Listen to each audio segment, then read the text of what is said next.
Define yourself. Will you impact the future? Will you lead the pack? Will you engage the world? Will you find the cure? Will you be the hope? So, will you? Come see how St. John students are changing the world every day. Visit us today.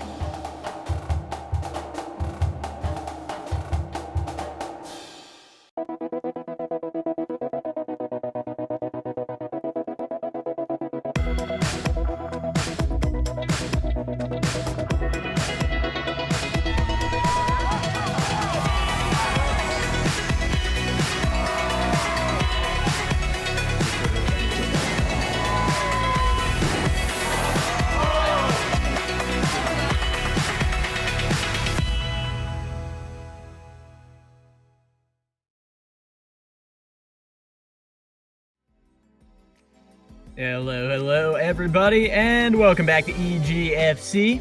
It's Kill Miles here with Soy once again for our technically third match of the night, but if you've been sticking with us, we're making it through final season to wrap up the fall split tonight. We get the final point differentials going into spring, and that's very important for every team, no matter how far high or low you are on the ladder. Yep, and excuse me, next on the docket is St. John's versus Fairfield. Kind of a tale of two very different tales, I guess I should say. St. John's, we talked about them already as how they can be kind of that almost Titan Slayer-esque team. And Fairfield at 2-5, the exact opposite of St. John's record, 5-2. They're looking to try and get themselves back into that middle of the pack, that fight for that wild card spot. Yeah, and Fairfield, they're one of those rosters where they had a really promising start to the season with a bunch of new freshman talent that was looking very nice, but they weren't able to quite coalesce it together against the more experienced teams, especially as St. John's is bringing some incredibly strong challengers. Is that Mr. L right out the gate? Yes, it is. Yeah, Mr. L going up against Nightfall here for Fairfield. And Mr. L, I mean, he has been, prolific here in the EGF. Numerous big games from him, and he's been, stellar in terms of record. Nightfall, on the other hand, 1-4 on the season. But this Sephiroth, it's kind of found itself as of late. A lot of close matchups. With a lot of early starts here, so certainly a comfortable spot for Nightfall, but Mr. L certainly making him uncomfortable as he gets a quick combo start here. Yeah, Mr. L's getting some very nice strings to it, very nice indeed. And Pikachu does have the unique ability to make Sephiroth sweat when he's off stage, which usually Sephiroth makes you sweat when you try and edge guard him. So, honestly, so far, very nice from Mr. L, using the T-Jolts to pressure, catching the jump from ledge, and now even the forward air doesn't connect. They jump right back in, zipping in with the quick attack. Ooh, that dash attack not going to connect quite yet, and Nightfall still kind of searching for some of those stray hits, and does manage to find the forward tilt there to knock Mr. L away, but Mr. L right back in to do some pressure, and I don't know if that counter was meant to come out first or not, but it worked out for him either way.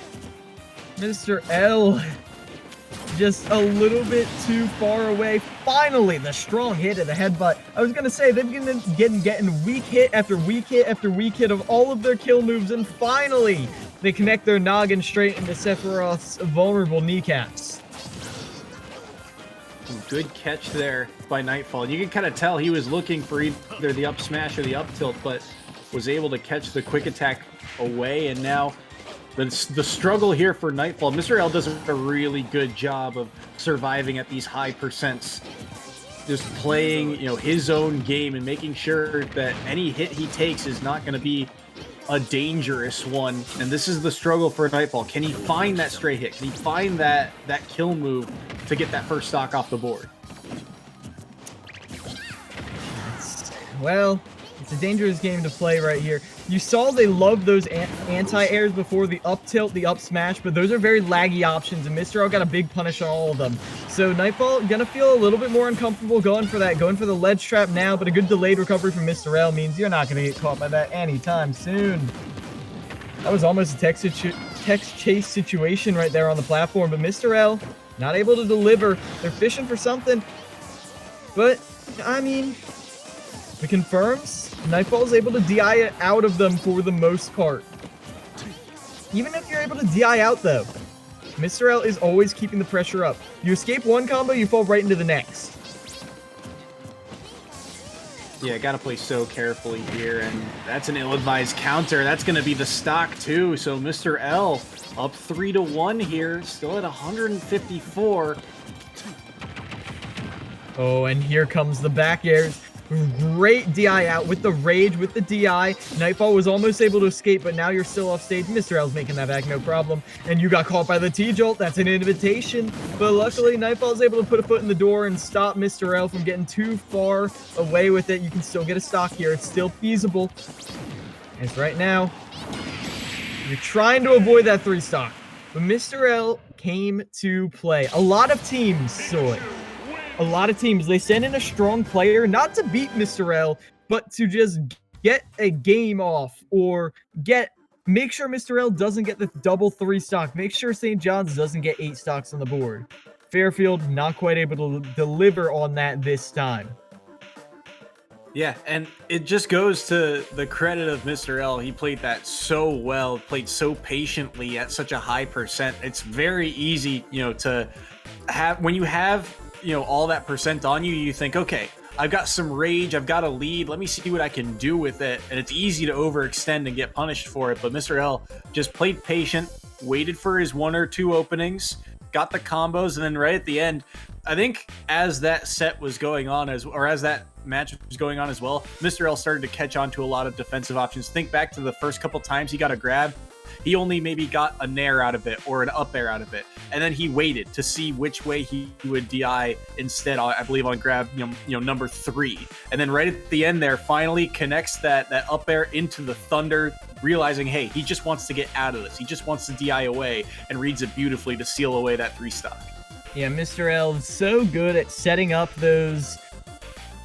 I'm not going to call it a frame trap because I don't think that's quite accurate, but when you know your combo isn't completely true and it's online, so you're not going to get the perfect execution, give your opponent an opportunity to mess up.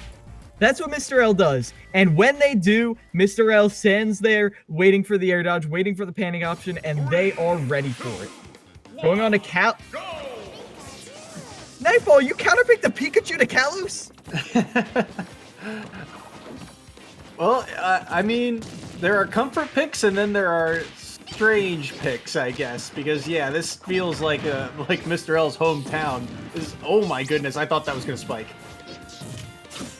All right, and I love holding that platform right there. Sephiroth could have maybe up beat high to kind of punish you for that, but I think Mr. L would have reacted regardless. As you can see, constant pressure up right now and going all the way off, not even giving them an opportunity to use that triple jump quite yet, catching the recovery as well, and it's game over right here. But they're able to use the disjoint to get through the Thunder Jolt spam. Mr. L, even though they still hold the advantage, Nightfall not completely out of it yet. And Nightfall, you can still see he's searching for an answer. Good dash read. Oh my goodness, Mr. L on point right now. But, Nightfall is still searching for an answer to these neutral Bs, and he just does not have it. He throws out these counters, but even the last one turned him around and just set him up to be punished. Yeah, and now at this point, throwing out these counters, you want something so badly. You just want the reversal, but you drift right into the thunder, and it strikes true. I mean, you got a big old lightning rod you're carrying around with you. Can you really expect to not get demolished by the rat? Finally going for the high up B. It's a mix-up, but that time Mr. L wasn't ready for it. And now you can see Nightfall. He's almost in panic mode right here as he's trying to find one opening here to try and get something on the board. He does not want to be double 3 stocked. But here comes the combo once again. Yeah, I mean, At this point, I feel like there's an opportunity to prevent the 8 points. I mean, 97% a good read is all you need. But Mr. L looking a little more literate at this moment in time. This just holding the platform right there, understanding that Nightfall isn't going for super aggressive options to punish though. I mean, with how high the Kalos platforms are, you need a very hard commitment in order to punish that. As you're back throwing off stage again, Mr. L doesn't miss these. Using the ledge coverage with the T-Jolts, trying to get a grab, but a good roll away from Nightfall gives him one more opportunity, but the dash attack might have just stolen that away. You're in disadvantage. But again, Mr. L not overcommitting at ledge, but that's the name of the game right here. All you need to do is not overcommit, wait for your chance to get the kill, and finish off Nightfall for 8 points on the board. Like you said, Kalos, the Champions Arena for Pokemon, looking like Mr. L's hometown as he brings it home against Nightfall. 8 points for St. John's. And these are the performances from Mr. L that we've kind of seen be absent of late. You know, Mr. L is known for being, he's known for winning his sets. But a lot, like you said, a lot of teams will send in, their best player, their anchor against him to mitigate the amount of points he gets. Make it a scoreline of 4-1, 4-2, or something like that. Just make sure that Mr. L doesn't get these massive wins. So for Mr. L, I think this is a huge confidence boost, right? Just not only does he dominate in this set, but he doesn't drop a single stock. And St. John's is one of these teams that could really use that point differential later on in the season. So 8 points on the board, that's a huge opening for the Red Storm. Yeah, honestly, massive. And it does just come down to not being ready, well, for the storm that is Mr. L. I feel like sometimes, like, it's like, okay, maybe I'm just playing from a stock down. That's what it feels like on a game scale, like playing against Mr. L. Like, testing it out, now that I have it figured out. Look at this situation right here, Soy. Look at this. Pikachu on the platform, Sephiroth trying to recover. If you try and go up with a quick up B, you get caught by the Thunder Jolts. You try and go out here, you're caught by the Thunder Jolts. Mr. L drops down with the Thunder, you're dead. And even if you get to ledge right here, what do you do? Sephiroth's not very comfortable on that platform. Not at all. Like, it is just home free. And let's say you do get Pikachu off stage. The Thunder Jolts travel up. You can slice through them with a forward tilt, but that's not really that much of an option. And Pikachu can always just go straight to center stage with quick attack. It was a no-win scenario for Sephiroth, and while I appreciate the attempt, maybe you're trying to get some practice, taking Martha FD melee style, but in the end, I just think it was not quite enough. No, and I think another huge part of it, too, is that, Nightfall is one of these players that I think is still kind of trying to find his way. I mean, we saw him a little bit, I believe, last season, but it was on few and far between the occasion. And Sephiroth is one of the newer characters that he's kind of adapted to and picked up as of late that's, found some success recently. But like we said, Nightfall is usually one of these first players to go in, just trying to set the pace of a match, and he's 1-4. And there are teams like this St. John's roster, who aren't afraid to send in that anchor player, that Mr. L or the heavy hitter. Think back to Iona last set. They love to send in their big swings like Moat and Yaliso first. St. John's is kind of in that same category where they want that early lead. They want that early setup. Fairfield kind of plays for the longer game, and so we'll have to see now how the rest of the depth of this Stags roster lines up, because that's the question for St. John's going forward. We know how good Mr. L can be. We know how good J Grunt is, but outside of that, where does this team get its points from? That's the question as we move on in this set. Yeah, and St. John's, you said it. They were 5-2, correct? Yeah. So they're good, but they're not great. So they see a Fairfield, they see a 2-5 team, and they go, wait a minute, we're a better team. We're gonna better team them. Like, knock your opponent down and don't give them the opportunity to get up. sweep the leg with the rat, and then finish them off. That, I think, is what St. John's is doing. And it is up to Fairfield to find a way to pull yourself together and prevent the sweep, as it's going to be EJJ now. Another infamous 8-stocker right here from St. John's. Yeah, and going up against Heath, who we've seen a couple times this year, another player at 1-4 on the season, and kind of a character switch as well. This is not the typical Cloud from him. We don't typically see, we usually see him on Steve or I believe Joker. So new character, not off to a good start at all. Is already down a stock to EJJ. EJJ keeping the pressure up, and that banana in hand is a terrifying thing indeed. You can see Cloud feels the need to be constantly airborne, because otherwise you get all tripped up and it's a game over. EJJ on pace, like I said, to be another 3-stocker. Limit going to be on board right here on ledge. An opportunity right here. They want this cross slash very badly, but they might have to use it to recover. Air dodging in, though. You don't want to go low and waste the recovery. Wave beam? Maybe? No. At that point, you're just fishing for a way back onto stage, but that ain't safe. And going up against the up smash out of shield, there's not much you can do. Now banana in hand, it's EJJ's time to shine in the spotlight, Soy. Yeah, he's got to play so carefully here. EJJ, even in that first stock, did such a good job of just kind of limiting the options of Heath off stage, forcing him to use that neutral B to recover. And oh no, the up B not tall enough to snap to ledge. 3-stock number 3 on the board for St. John's. Oof. Just oof. Soy. I really don't know what else to say. I mean, the thing about that, I don't know how I feel about the final destination pick against Diddy Kong. Like, this far into the season, there's no excuse not to know who's bringing what to the table. And Diddy Kong, I feel like Cloud has some nice approach options, but doesn't really have a way to deal with the banana. And obviously, you don't want to get caught by banana on platform, but having platforms is just a defensive option. It's a mix-up option when you're trying to recover, when you're trying to get off of ledge. When you don't have any mix-ups and you just allow EJJ to rely on their reactions, to rely on their knowledge of your habits, you're just going to get rinsed and repeated over and over again at that ledge.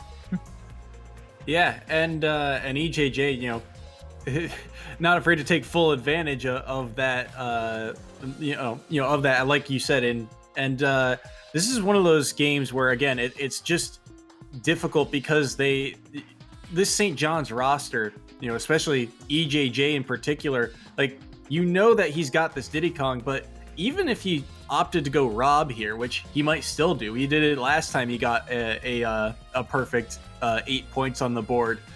Even that pick feels like it's still beneficial against Cloud on a stage like FD, where you can, you know, push your advantage a bit more. So this is one of the dangers of this St. John's roster, is that EJJ is a rising star, and he's got these multiple picks that are you know, able to push their advantage. And Heath is one of these players who's really got to find his own here, and opting for his own character swap, the Kirby come in. 2, 1, go! Okay. Benefits of Kirby. You have a very low ground game. It's harder to get confirms on you. Drawbacks of Kirby. Kirby plays entirely on the ground. Kirby is a tilt monster. You know what Diddy Kong excels at? Controlling the floor. How low can you go? Not low enough to avoid all of Diddy Kong's moves. Yeah. Ooh, good combo here from EJJ, and he's got to play very carefully here. Kirby, a very light character. If EJJ gets one kill confirm here, EJJ could be, or Heath could be dead. Good tilt again. The spacing around that up B so clean and taking the first stock. Yeah, a lot of players are scared to challenge Kirby recovery because they treat it like Crom recovery at ledge, but it's not. The spike isn't that strong, and the hitbox isn't that big. EJJ, full knowledge of that, knows his little monkey paws can go right through that wind sword or whatever it is. And now Heath is just looking for a way on the board here. Does not want to give up another 3 stocks and points on the board. And EJJ looking to press his advantage here, but good forward tilt away. Now, I thought that was the taunt for a second, but EJJ found Bananaless, not enough potassium to get by, as Heath is doing a good job of slowly clawing this back, but the parry right there, good short hop right there to avoid the banana, and then you land right back into it. Whoops-a-daisy, but you're not punished too hard for it. Heath trying to control this center stage, but EJJ is dominant. Insurmountable force, and the hitboxes just beat out Kirby every day of the week. The forward smash, not going to cross up, just put you right in the line of sight for an up smash. I like the back airs from Heath, just, you know, keeping EJJ at bay for now, but again, EJJ just doing a good job of playing patient, waiting for his one opportunity. And again, you got to think, if you're Heath, how do you find a way to get this kill? Oh, there it is, the banana setup. Dash attack will take the first stock. No, you. That's what Heath is saying. But banana out of shield, Z drop, that's a frame 4 option right there. And you know, EJJ's not going to miss the opportunity to punish it a second time with the up smash the first time, but there was enough time in the day to find a punish. And now, even though you're not going to get the perfect score line, I think EJJ's still pretty happy with themselves. Ooh. Speaking of potassium, able to get a little bit of health back, and EJJ, look at that. Look at the combos. These are so clean right now. Not quite in position to get the punish that time, but tripping them and then pushing them off the ledge, and then giving them the old 1-2. Knuckle dusters right there to finish them off. Diddy Kong going to be victorious. EJJ putting 7 points on the board for St. John's University. Fairfield. I hope they got some agricultural specialists over there, because they're kind of getting farmed right now. I mean, this is St. John's, as I said, coming into the final game of the fall split and being like, oh wait, point differential matters. We should make sure we handle that. I mean, excuse me, if you think back on the games that we've seen from St. John's, you know, they've had a tough opening split. They, you know, week 1, I believe they had William and Mary. Week 2, they had Colorado. They had Hawaii early on, and they are you know, in that Eastern Conference, which I believe, you know, it contains, you know, the William and Marys, the George Washingtons. So you've got some heavy hitters in that bracket, but their out of conference play has mostly been that Central Conference that has a lot of the higher ups, the DePauls, the Mississippi States, you know, those teams that have been at the top of the EGF since last season. And so it hasn't been easy for them, and they've still come out, you know, mostly on top, 5-2. And Fairfield, a team that last year had a lot of struggles in the MAC conference, still trying to find their way here, got off to a hot start. But like we said, St. John's, if you're going to have a lot of these tough opening rounds, you got to make these, you know, winnable games count. And this is why this team is so scary.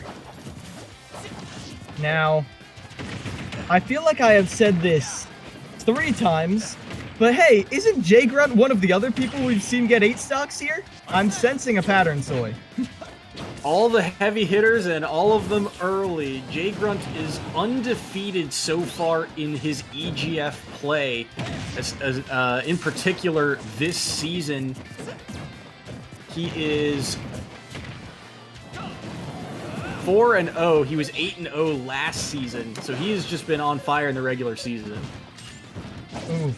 And J Grunt, ooh, actually gonna fall right there to the Arsene down smash. I was about to compliment J Grunt for how well they had control over the situation, but that close to the ledge, Joker's not gonna let you slip that easily. T-Nols striking back, saying no, this is not gonna be the story of the night. Fairfield has some fight left in us. And if anyone was going to put up a real big fight, it would be T-Nols. He has been one of the most consistent point earners on this Stags team.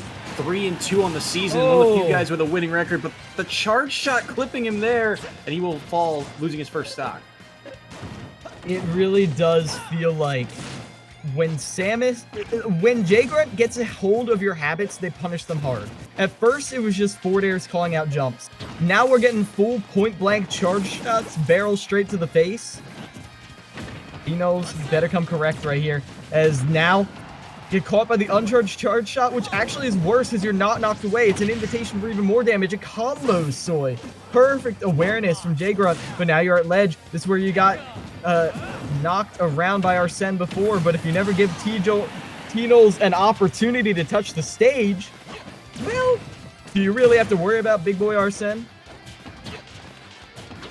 Jay Grunt just all on top of this matchup, and that charge shot to back air is something we just haven't seen from any Samus that's been in the league so far. So great kind of innovation there, recognizing T-Knowles won't be ready for it, and like you said, T-Knowles just kind of trapped in the corner for so long here.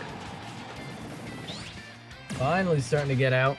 That counter, though, not going to connect. They thought they had something right there, but Jay Grunt's not going to let them get away with that one. The spike into the back air, 105% right now, and no Arsene. Going to give you an easy take it back to stage, but no real opportunities. Make it Arsene back if you keep getting these Rebels guards, but in the end, you're not quite able to touch the stage. Jay Grunt with a 2 stock. Ever so slowly. Wait, why do I say slowly? They're speeding away. It's a runaway train as St. John's continues their dominance, Soy. Yeah, Jay Grunt getting the solid 2 stock there. And that Samus, too. I mean, I think we've mostly in the EGF seen his Greninja at work. But this Samus pickup as of late has really been moving. It has been fantastic and fun to watch. And even there, I mean, just control the whole way through of that entire set. I mean, the only real mistake, like you said, was that on that first stock, eating the down smash, spending a little bit too much time off stage. And T-Knowles, I mean, we knew this was going to be a tough task in front of him, but this one, at least to some degree, the character matchup feels a bit more manageable.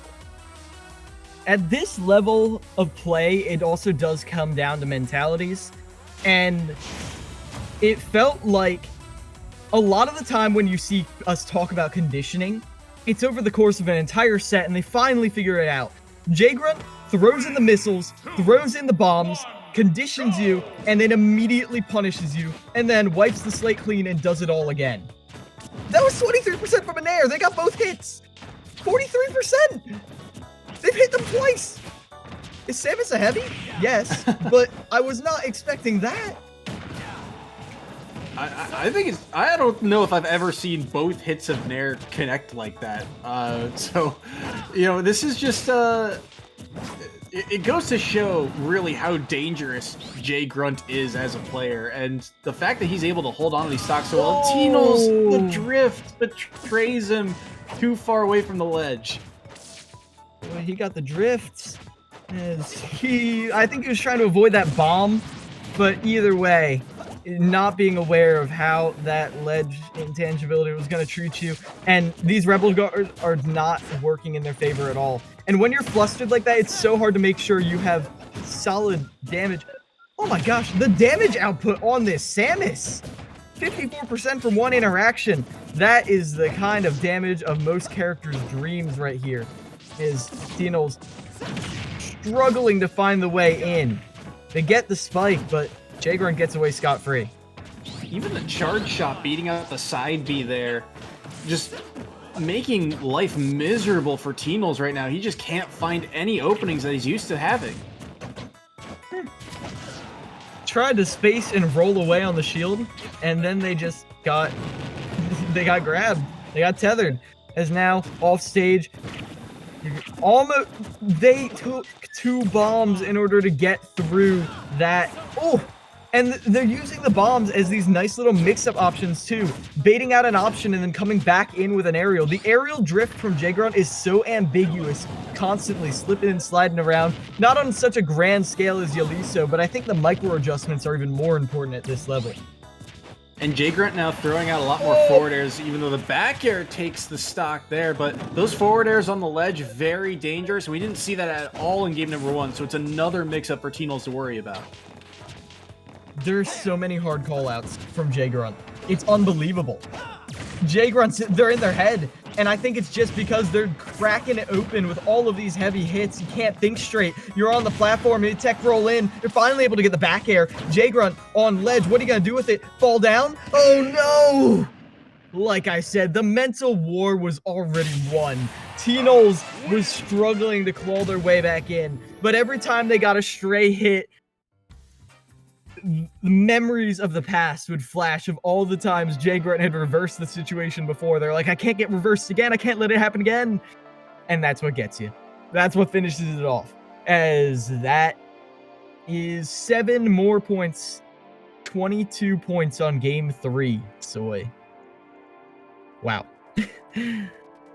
Wow is an understatement. I mean, look, at this pace, St. John's is about to be on pace to set the record for largest point margin in any singular match, because for reference, a perfect score, you get you don't drop a single game or any stocks. The maximum amount of points you can get is 40, 8 times 5, and so it's we've seen plus 30s before, but it's normally 32, or I think we saw 36 once being the maximum score once, but never something quite like this. Oh no, poor Fairfield. I'm sorry, my Fairfield friends in the chat, but sometimes the big boys just come to play.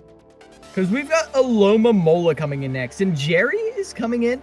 If I remember correctly, was Jerry a Shoto player, I think? Jerry has They're more of a generalist. They have a bunch of different characters. But either way, we saw one Joker from Fairfield. Now it's St. John's turn on the masked hero. It's going to be Aloma Mola, like I said. Aloma Mola has been a clutch player in the past, getting wins on players like AIV when they were down. And not just wins, they brought it so close. AIV eventually won the war by not getting 3-stocked and then 2-stocked, but they still 2-stocked AIV twice. AIV captain, the Ike player, the Menace, 2-stocked them twice. They're not dropping this one. Jerry, yeah, like I was remembering, Jerry has a very mean Terry. Oh, I get it now. But either way, you've got to be a little cleaner than you usually are. I'm looking for moat levels of consistency right now. See what he can do. Aloma Mola, by the way, has been on fire this season as well. 5-1 on the year. Like you said, big wins to his name this season. So Jerry looking to add Jerry to the list here. Arsene about to come out. Forward tilt sets a protection situation, but a nice confirm for more percent right before Arsene comes out. And you actually drain a significant portion of the meter with that multi-hit, because that's how Arsene works.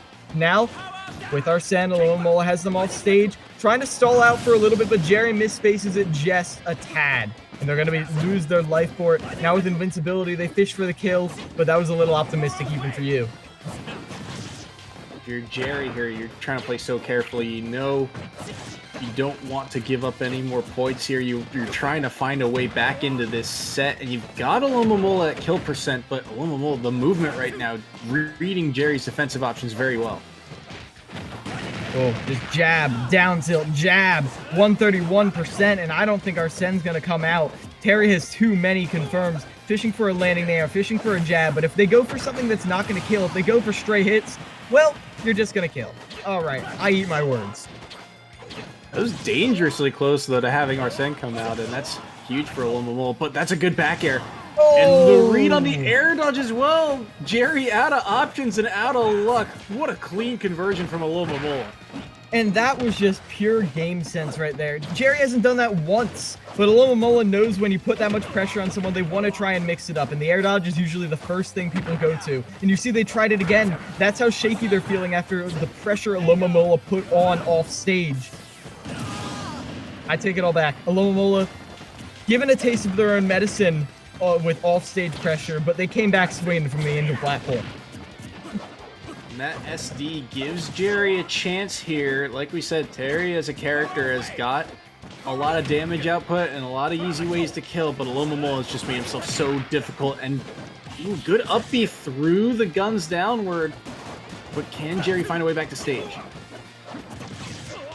Question of the hour, forward tilt, send them off, but Go is online. An opportunity if you're able to make it back, but not properly spacing that recovery. Anyone with any semblance of a disjoint is not going to let you get away with that for free. Not grabbing the ledge, you're not getting out of here. Alomomola continues the undefeated streak. Not quite as dominant, but still. Jerry, one of the strongest players we've seen, barely even able to draw a drop of blood. Like, what is Jerry's record this season, Soy? Pull up the notes here. Jerry is 2-4 on this Terry so far. Not too bad, not too bad. Like, honestly. And I remember Jerry for having a strong performance. And a lot of, honestly, EGF's got some good Terrys. Some very good Terrys. But ultimately, Jerry wasn't able to find the answer to the pressure off stage. I mean, and I'll be honest, I'm not sure if it would have been a one stock if not for that one SD either. So you can't hold a last stock situation and think, oh, I just need to improve this one thing. You've got to overhaul. You've got to update. You've got to download new content that you purchased for $5. Kazuya is out to play. Starting right out with a grab into Electric Wind God Fist, 41% already. And I actually like this switch to Kazuya, especially on a stage like FD, where Kazuya I think is going to have a little bit easier time getting back to stage, and the damage is still going to be online. The question is, though, for Alomomola, can you mitigate the amount of mistakes that we saw in that first game and still, find a way to take those stocks?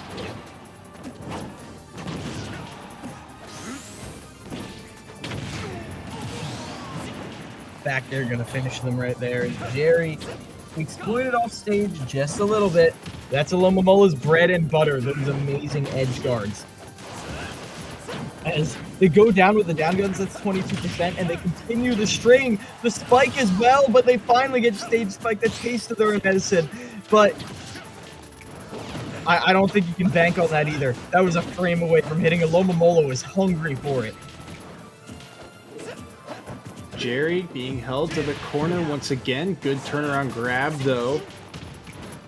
And the forward tilt from Alomomola to get out of that tricky situation was huge as well. So Alomomola doing a very good job of, not making himself, combo food, right? He's not giving Jerry any openings, and just the back air once again cleaning up the stock. Alomomola's movement's on point right now.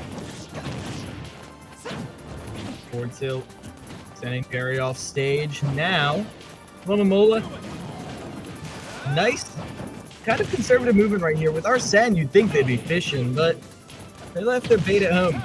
Not finishing the 10-hit combo, hoping for another chance to finish. Electric Wind God Fist, combos into the up smash. Alomomola now. Honestly, at kill percent, one of these stray anti-airs is going to be your stock.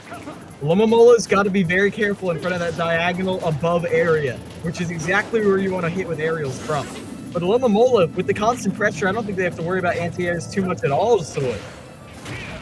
Ooh, I like that mix-up. Gets the down B instead of continuing on that jab and takes the stock. So last stock scenario here again, but Jerry's got to play so carefully here. Alomomola's movement, especially at these high percents, has been so good.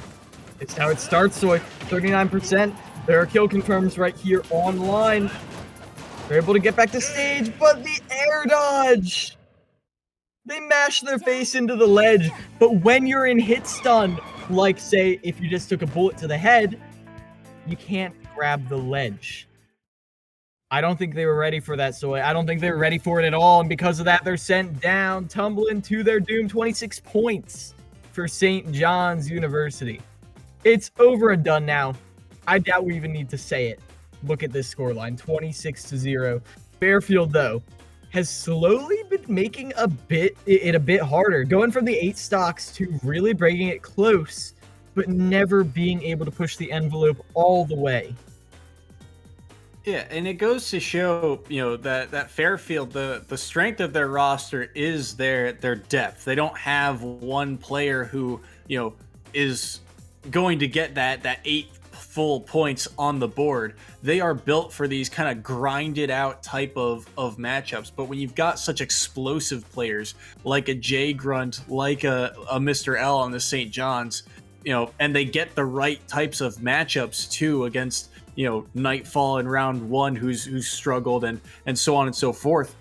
It just played to St. John's advantage. But like you said, we're starting to see where the talent of this Fairfield roster really lies. Yeah. A lot of good showings right here.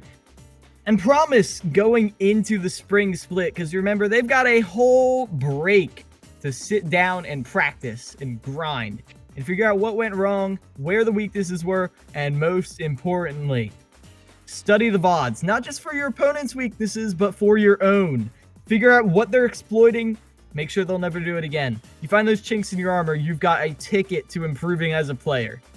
As we're looking to what could be our final matchup now. Gonna be Thitko, the captain of St. John's, against a casual. Yeah, so Thitko for the side of St. John's, the captain, as you mentioned. We've seen him kind of sparsely this season, surprisingly. 3-1 so far on this Pikachu, and a casual on the other, on the other side of this. This Dedede so far, kind of new to the scene, 1-1 so far, and this is a different type of matchup. If there's one thing, at least it's a little bit harder for most people to edge guard Dedede. Not that Pikachu cannot do it, but that is one strength that is a little tougher to exploit. Keeping Dedede trapped off stage, though, that is one thing Pikachu can do, no problem. Outspacing the stars right there, and just using the Thunder Jolts to interrupt any hope they had of getting back. You try to give Pikachu? Pikachu of all characters? That ain't happening. No fear. In what universe? Instead, you're bouncing like a Jablock as sent off the screen, and right now, I respect the attempt at the up B, but a casual. Honestly, with one good read, they could bring this back around, but with how Thitko has been controlling the neutral, I'm not sure that's coming out. I eat my words. What? Anything can happen. That didn't look right? Like that. Lots of new stuff for me today. I don't know about you. Yeah, I think the multi-hit interacting with the Gordo right there, as you just saw the multi-hit interact with the Gordo again. Oh! And Thitko having a very intimate interaction with the Gordo right there. The double hit going to seal their stock away. That forward smash, very greedy, and Thitko able to get away from it, so it'll allow for this combo starter as well. But things still even. A casual doing a good job of just keeping himself alive in this game. Very nice indeed, as now. The drag down with the forward air, comboing Dedede all around the stage and pressuring. You try to go for a jump out of shield, not on Pikachu's time of the day, sir. As the drag down smash. Not going to be enough to kill, but you have Dedede off stage, and that high up, all you can do is float there and wait for your demise. Just smart recognition there from Thitko. Like you said, recognizing that, hey, he's burned his air dodge. There's not much he can do here, and just goes out and takes the stock. Wants the second down air, but can't find it. Thitko's aggression off stage is exactly what you need to do. Because sure, you're not going to get kills that much on Dedede, but you can combo them just as hard as if they were on stage, and DDD, even though if they come back, they're coming back 40% heavier. It's the damage from the rapid jab, and Casual just trying to find another stock here somewhere, trying to minimize the damage that has been done. Like the coverage here, but smart roll there, just waiting out just about everything, but does get hit by the Gordo, so last stock here. Flipped by the forward air right now. I am always hesitant to call DDD, but with the drag down again, at 0 it's not going to kill, but I don't think Thicko is going to make this mistake. With how clean their play is, it would be such an astronomical turnaround as A Casual dashes around, fishing for that hard read they need to take this back, but they're forced to recover way far away. The dash attack going to send them off again. They have the jumps to make it back. They snap the ledge this time.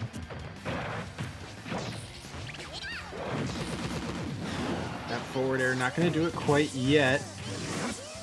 Survivability, a huge part of these heavy characters, but one more dash hit. attack not able to seal it away. Woo!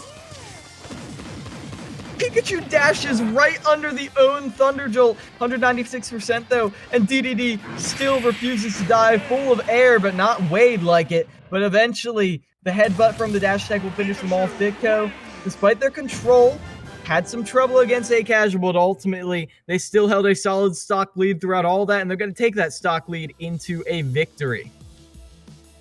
Yeah, and a well-deserved one. I mean, A Casual put up a good fight, but it just felt like, you know, once again, the game plan for St. John's was just on point, right? And this matchup, I said it was a different type of matchup because, you know, typically in this, you see the Pikachu just combo the heavy until the heavy's at that high percent, and then it's the search for the kill move, right? But here in this matchup, you know, we saw A Casual not afraid to, you know, contest a lot of stuff, you know, go for some tricky things like the neutral B off stage, you know, a little greedy, but, you know, who tries that against Pikachu, right? Typically, you're just concerned with getting back to stage, so not afraid to, you know, try new things and be a little bit unconventional. And I think it threw off Thicko for a little bit, but caught on by the end of the match.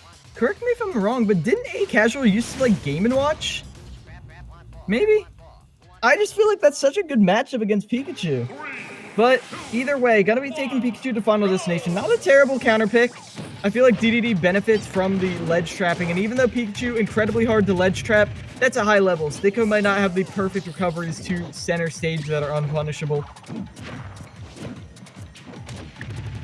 As, yeah. These jab out of shield has been such a good option, because even though Pikachu is able to sometimes even get the dash away, it's not enough. Anti-airing with the up air as well, no landing mix-ups. Thicko struggling a little bit until they get that one hit, 44%. But now he's got A Casual off stage, and that was actually a lot. That up B does a surprising amount of shield pressure, so Thicko playing with fire there, but is able to get out. Now gets the back air, looking for the follow-up forward airs, but he can't find it. And the spike, the armor of the up B saves it. Yeah, at this point, oh, nailed with the forward smash. Thicko not going to let themselves drop that one. The forward air going to finish them off right there. No. A Casual keeping this startlingly close, but Thicko has clawed their way back into it. And just the tiniest touch from the forward air up near the top is going to be enough to end A Casual stock.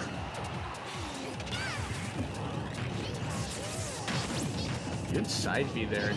Getting away from that down B. Very smart there from Thicko, just not wanting to mess around with a kill move like that and just continuing his strings. Thought he was going to pull the trigger on the down air there, but opts to just get back to stage. And hey, who can blame him for doing that one as they're, ooh, down throw and a spike and a spike. The super armor is going to save them, but they still catch them with the thunder.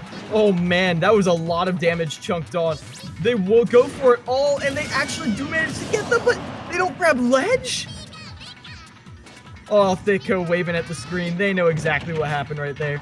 But hey, oh my gosh, 46%! The tag team combo with your own Gordo, the betrayal showing on his Majesty's face. His King DDD is just juggled around the screen after that mishap with the Gordo.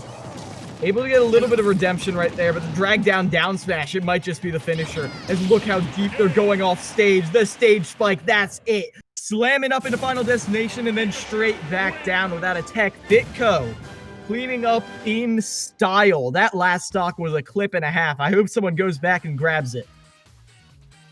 And what could you do there if you're a casual, right? You just get hit once and it feels like, you could practically set the controller down. Even when he's off stage, you're all the way down on the bottom right corner of the screen. There's not much you can do there. So just great recognition by Thitko to, not only be able to string everything together, but then just finish it all off, knowing exactly where he was going to be to try and recover. Just a fantastic showing from the captain. Yeah, fantastic stuff. Thitko truly showing their true power. We didn't get to see a lot of them previously. We saw some here, we saw some Puff. There was some Wi-Fi stuff, but now St. John's was taking that very seriously. The Pikachu looking clean. And Thitko is actually going to be coming in for an interview in a little bit, so we can ask them more about how they're feeling about that Pikachu, how they adapted in that matchup, and how their team felt getting such a dominant win. After this quick break, we'll be back with an interview.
Welcome back, everybody, to EGFC. We're here at Ditko.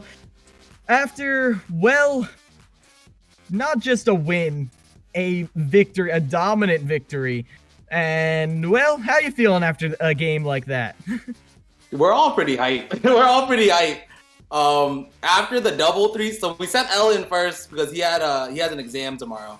So we want to let him go home and study. After he set the motion, we said, let's just carry it. Let's just snowball. And then that's what we did. Yeah, I mean, the snowball got rolling, and so the plan from the beginning wasn't to get the, like, perfect all double three stocks, but then you were like, might as well try for it. Yeah, that's pretty much how it went. We realized that we had the opportunity to not give them any points. So we haven't done that since the first season of EGF. So we wanted to try it again, see if we could really push to see if we, like, how many points we can possibly get. Hey. Well, congrats on that. 31 is nothing to scoff at. Not anything at all. Hopefully it boosts us in the standings. Mm-hmm. I was just about to mention, 31-0, the final score of this one. Your point differential for the season so far was plus 30. So you surpassed that in this one victory. You've doubled your tiebreaker statistic, which is really incredible. And so I'm pretty sure I've asked you this before, but I wonder if that's changed so far this season. What do you think is your biggest strength as a team? Our biggest strength is that we're just all friends. Like, we're all buddies. We all hit each other up, and we all just play and we just grind. And I think, like, this week, honestly, our biggest plus was having break. We just got off Thanksgiving break, which, by the way, I hope everyone had a wonderful Thanksgiving. But we just got off Thanksgiving break, and right before Thanksgiving, we had a bunch of exams, a bunch of projects coming up. So we were all kind of drained. So having that little break and then coming back fresh to just play Smash again after 5 days of not seeing each other and 5 days without playing each other, we're all just excited to play the game today. Hey, I'm glad to hear that enthusiasm, and, well, that sense of camaraderie. I imagine it does help with training, but like you said, you didn't get to play that much over the Thanksgiving break, but that was pretty brief. How are you feeling about keeping up the practice schedule over the winter break that's going to be coming up right after this week? We have a plan for. So the winter break, we run locals here at the university, like a little tournament every Friday where we all just grind and just get better. I plan to try and run St. John's online tournaments over the winter break, so we could all just have a tournament to go to online that we could just grind and play with each other. So that's how we're gonna try and keep up the practice over break, is just those little online brackets and just grind sessions. Hey, good luck with that. Keeping the community alive, that's important. And I wish you the best of luck with that. We're gonna need it. Yeah, so my next question is about your schedule coming up, because this, concludes the fall split for you guys. You guys end the split at 6-2, but this upcoming spring split, you have a lot of your in-conference matchups still remaining, and those conference matchups make the bracket very interesting, because it feels like you guys have had a very tough grind here through this split, but those conference matchups matter a lot for in-conference standings and in-conference tournament play. So you still got the George Washingtons, the William and Marys down the line. How are you guys feeling about how you'll play in that conference? We were looking at the schedule for next split and who we have to face, and we're all pumped because we see that we get the run back against, I think it's against Colorado. We get the run back, and we're really excited for that because we want to redeem ourselves from the last match. And just a lot of universities that we saw on the conference, like Williams and Marys, for example, we're excited to play them because we haven't played them in a while. And last time we remember playing them, it was a blast. So we're just excited to keep competing. Hey, that's very good to hear. That's very good to hear. And, well, I wish you best of luck of that after the break. And, I mean, thank you so much for doing this interview, and enjoy the holidays. Of course. Thank you very much for having us. Enjoy the holidays. Hopefully everyone stays safe, and hopefully we'll do even better next semester. Hey, I've got faith after a performance like that and the confidence. You got a rivalry going into the next season with Colorado, fighting to reclaim lost honor. That's the kind of motivation you need. You got it. You got this. Last time we lost by 1 point too. That's why we lost by 1 point. I remember it was the heartbreaker. Alomomola was so close, but couldn't get it. So listen, I got complete faith. You're gonna come back stronger. We're gonna get the run back. I'll tell you that. And, well, we can't wait to see that. But for now, for this year, the 2021, that is all we've got. We're going to be wrapping up the night with one more game in just a little bit after a short break. But for now, I've been Keel Miles. This has been Soy. We'll see you all in a little bit.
Waiting for the sign to go. I've been waving that green flag and you're still ain't moving.